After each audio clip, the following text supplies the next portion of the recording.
Olá pessoal, sou a professora Raquel e a nossa aula de hoje será sobre a revisão dos descritores de matemática que nós vimos nas últimas semanas. Então, o descritor 1, ele nos fala sobre identificar a localização e movimentação de objetos, mapas, croquis e outras representações gráficas.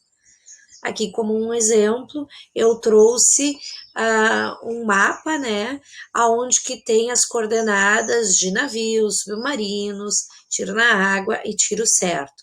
Então, se eu perguntar qual da coordenada foi um tiro certo, né?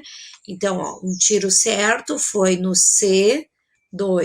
Eu poderia perguntar um tiro na água, as coordenadas totais do submarino. Então, você sempre tem que prestar atenção primeiro na pergunta, né? O que a pergunta está pedindo. Aqui como um exemplo, no mapa abaixo encontra-se representadas as ruas do bairro onde Mariana mora. Mariana informou que mora entre as avenidas A e B e entre as ruas do hospital e da locadora. Então, a gente primeiro faz uma leitura, né, de todo o problema e daí depois a gente vai prestar bem atenção e ver as dicas que foi dada. Estava dizendo que era entre a avenida A e a avenida B, entre o hospital e a locadora. Então, a Mariana mora na rua 4, né? Aqui, o nosso descritor 2, tá? Fala identificar as propriedades comuns e diferença entre as figuras bidimensionais e tridimensionais, relacionando com as suas planificações. Então, ó, aqui de exemplo, eu trouxe um paralelepípedo, um cone, cilindro e cubo, né? Todas as figuras, elas estão tridimensional, né? Que seria um sólido, e elas planificadas.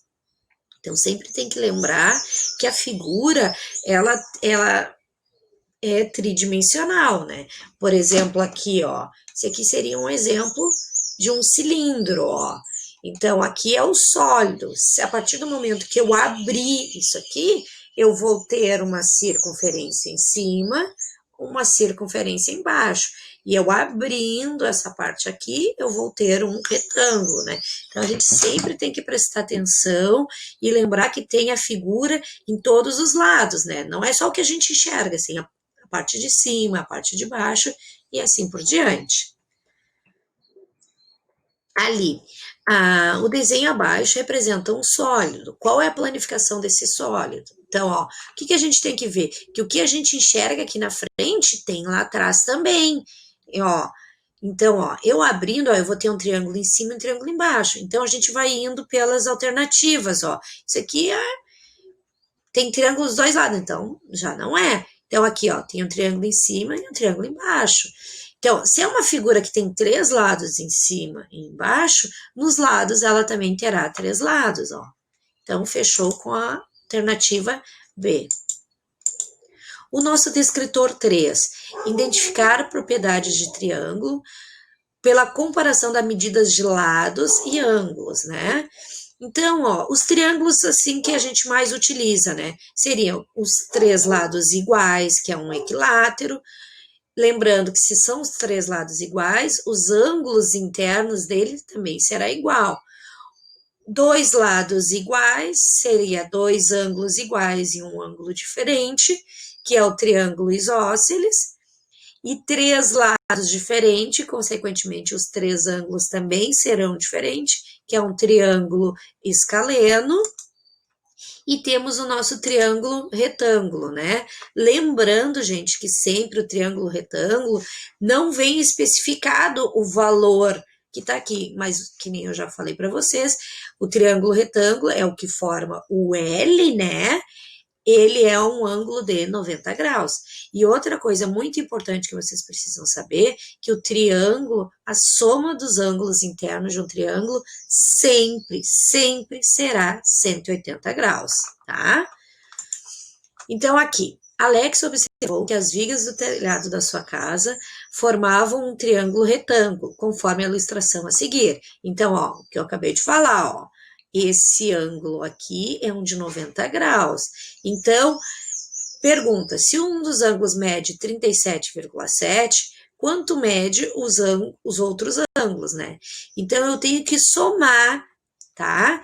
O ângulo de 90 graus mais o ângulo de 37,7 graus e diminuir de 180. Daí, eu vou ter o outro ângulo. Então, ó, fazendo 90 mais 37,7 menos 90, eu vou ter aqui ó, um ângulo de 52,3, tá? Então, somando tudo, vai dar os 180 graus. O nosso descritor 4 fala identificar a relação entre quadriláteros por meio de suas propriedades. Lembrando, o que seria um quadrilátero, né? Seriam figuras com 4 lados. E os exemplos de quadriláteros, a gente tem os paralelogramos, né? Temos o retângulo, temos o quadrado, temos o losango e temos o trapézio. Lembrando, gente, que as propriedades, né, dos paralelogramos são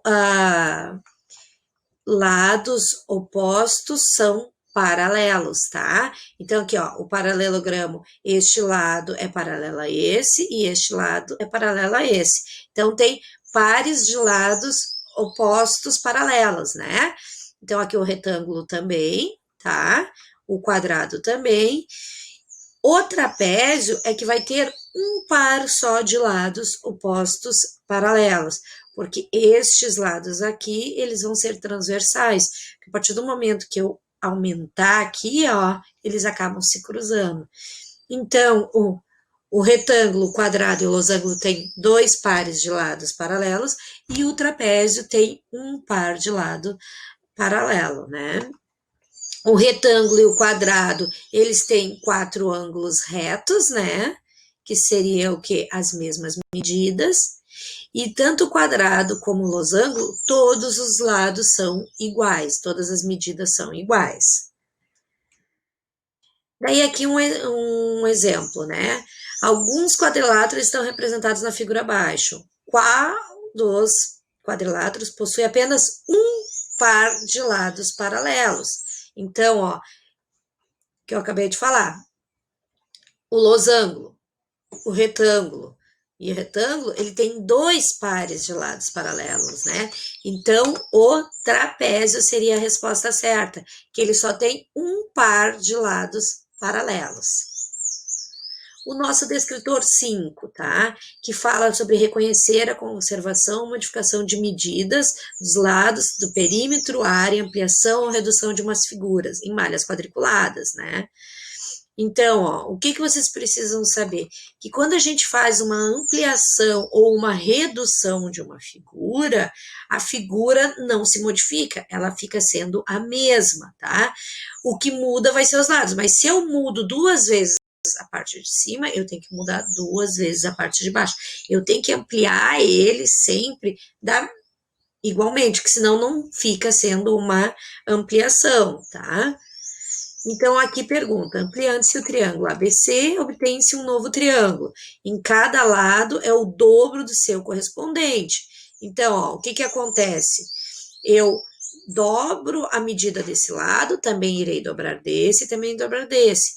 Então, uma das propriedades que fala, né, quando a gente amplia ou reduz uma figura, o lado aumenta, a área aumenta, o perímetro aumenta, mas a única coisa que não muda numa ampliação ou numa redução de figura são os seus ângulos internos.